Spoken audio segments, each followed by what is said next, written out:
Noon, December 24, 1994. Houari Boumediene Airport, Algiers, Algeria. Air France Flight 8969, an Airbus A300, prepares to depart for Paris, carrying 227 passengers and crew eager for Christmas. But as the aircraft doors slam shut, أغلق الباب. echo through the cabin, terror grips everyone. They're hostages. Explosives are rigged in the cockpit and mid-cabin. The hijackers' chilling plan? To crash the plane into the Eiffel Tower, turning a Christmas flight into a flying bomb. After 54 grueling hours, French elite GIGN forces prepare a heart-stopping assault. How did these terrorists slip past airport security? What drove them to such a barbaric plot? And can the GIGN save 227 lives before Paris burns? Step into one of history's most gripping aviation crimes. But first, what makes someone willing to die for a catastrophic cause?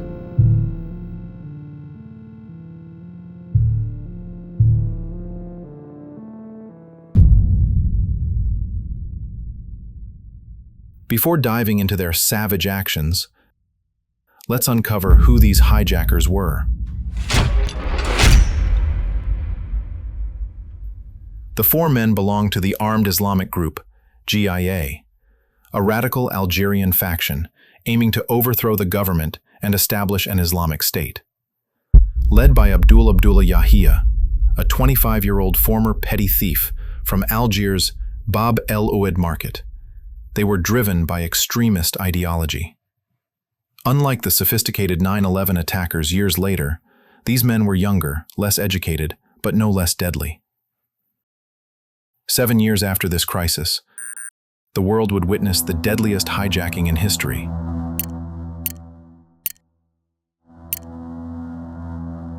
September 11, 2001.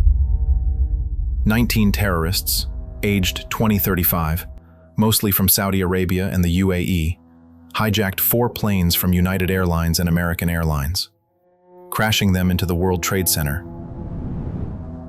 the Pentagon, and a Pennsylvania field. They entered the US legally on tourist and student visas, some living with families, others renting hotel rooms or apartments.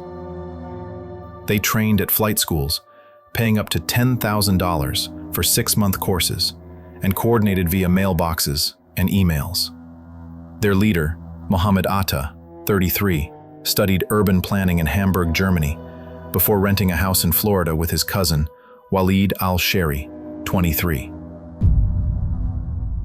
By August 2001, they booked flights online or at airports, choosing economy seats near the front, with 2 splurging $4,500 for first class.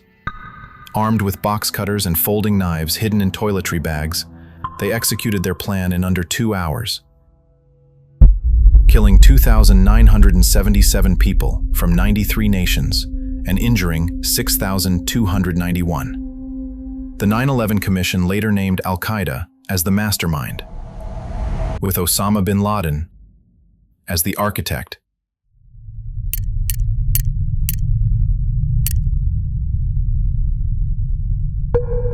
Back in 1994, France narrowly escaped a similar catastrophe. The GIA's plan to crash Flight 8969 into the Eiffel Tower foreshadowed the horrors of 9/11. What drove these young men to such extreme violence?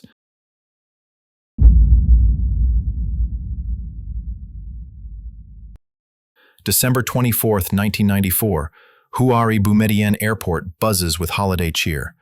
Aboard Air France Flight 8969, 227 passengers, including 75 French citizens, Germans, Iranians, Americans, and Vietnamese diplomat Bui Giang To, await their journey home. Captain Bernard Delhem, 51, co-pilot Jean-Paul Border, and flight engineer Alain Bossuat volunteer to fly their compatriots for Christmas. But their festive mission turns into a nightmare.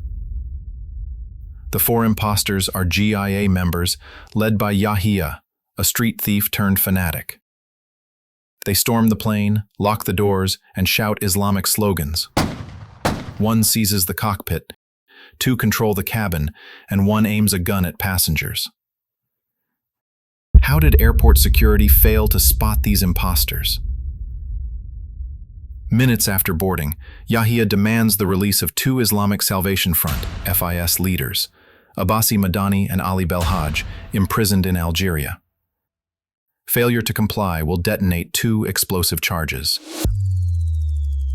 One in the cockpit, one mid-cabin. To thwart snipers, they force female passengers to wear headscarves and crew to swap uniforms. Algerian Special Forces, GIS, surround the plane, and Interior Minister Abderrahman Meziane Sharif opens radio negotiations, demanding the release of women, children, and the elderly. Yahya responds with cruelty. An Algerian policeman is dragged forward, begging for his wife and child, but is shot in the head and dumped onto the tarmac. Passengers scream, some faint. Yahya then targets Bui Jiangtou, enraged by his calm demeanor. A single shot fells the Vietnamese diplomat. What fueled Yahya's ruthless killings? The hijacking grips the world. In France, Prime Minister Edouard Balladur cancels his Christmas holiday, convening Foreign Minister Alain Juppé and Interior Minister Charles Pasqua. France seeks to deploy its elite GIN unit to Algeria, but Algeria refuses foreign troops. Secretly, France sends 40 GIN operatives to Majorca, Spain, to rehearse on an identical Airbus A300. Negotiations stall. Yahya demands the plane fly to Paris, but Algeria refuses to remove the boarding stairs. Police bring Yahya's mother to the airport, hoping to sway him. His cold reply, "I'll meet you in paradise." Enraged, the hijackers switch to Plan B, crashing the plane into the Eiffel Tower.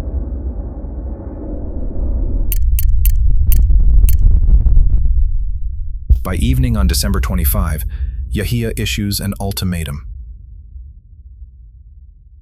If the plane doesn't take off by 9:30 p.m., a hostage dies every 30 minutes. Yannick Bunier, a chef at the French embassy, is dragged to the cockpit, pleading over the radio, "Let us go, or I'll die." Negotiations falter, and 5 minutes later, a gunshot rings out. What are you doing? Stop! Bunier is executed, his body tossed onto the tarmac. Under pressure, Algeria relents. At 2 a.m. on December 26, Flight 8969 departs Algiers, but is diverted to Marseille, France, for refueling. France's GIGN, recalled from Majorca, prepares in secret. Captain Delhemi reports low fuel, and Yahya, unaware of the trap, agrees to the stop. Is this the final chance to stop a flying bomb?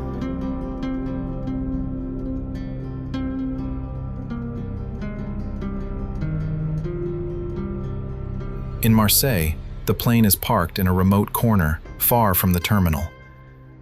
Yahya demands 27 tons of fuel, triple the amount needed to reach Paris, confirming their intent to turn the Airbus into a bomb aimed at the Eiffel Tower. An anonymous call from the French consulate in Oran confirms the target. France stalls by supplying food and water. GIGN, posing as ground staff, confirms the plane's doors can be opened externally and locates each hijacker. Yahya, impatient, orders the plane moved 20 meters, then stops abruptly. At 5:08 p.m., a hijacker fires at the control tower, shattering windows. That's the signal. Major Denis Favier, GIGN commander, orders the assault at 5:12 p.m.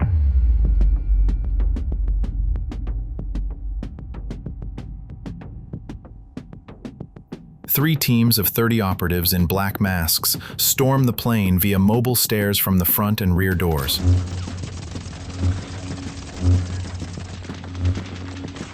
2 hijackers fall instantly. A third is critically wounded. Passengers slide down emergency chutes, escorted by paratroopers. Co-pilot Jean-Paul Border leaps from the cockpit window, a 5-meter drop, breaking his spine but surviving, clearing the way for snipers to target Yahya.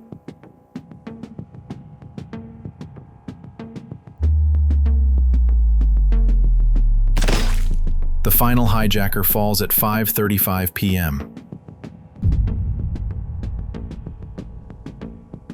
Miraculously, all 154 remaining passengers and crew survive, with 13 minor injuries. 9 GIGN operatives are wounded, 1 severely. The Airbus, heavily damaged, is retired from Air France's fleet.